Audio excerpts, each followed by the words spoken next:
வடகிழக்கு பருவமழை தொடங்க உள்ள நிலையில் நெல்லை மாநகர் பகுதியில் மழைநீர் தேங்குவதை தடுக்கும் வகையில் சந்திப்பு பகுதியில் உள்ள ஓடை பகுதிகளை மாநகராட்சி மேயர் ராமகிருஷ்ணன் ஆய்வு செய்தார்.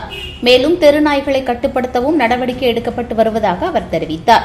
வடகிழக்கு பருவமழை தொடங்க உள்ள நிலையில் நெல்லை மாநகர் பகுதிக்குள் தண்ணீர் தேங்குவதை தடுக்கும் பொருட்டு பல்வேறு நடவடிக்கைகள் மேற்கொள்ளப்பட்டு வருகிறது. இந்த நிலையில் நெல்லை சந்திப்பு பகுதியில் மதுரை சாலையில் புரொபஷனல் கொரியல் அருகே உள்ள ஓடை அடைப்பு ஏற்பட்டு தண்ணீர் செல்ல முடியாத நிலை உள்ளது. இதுகுறித்து பொதுமக்களிடமிருந்து கோரிக்கை வந்த நிலையில் உடனடியாக அந்த ஓடை பகுதியை மாநகராட்சி மேயர் ராமகிருஷ்ணன் ஆய்வு செய்தார்.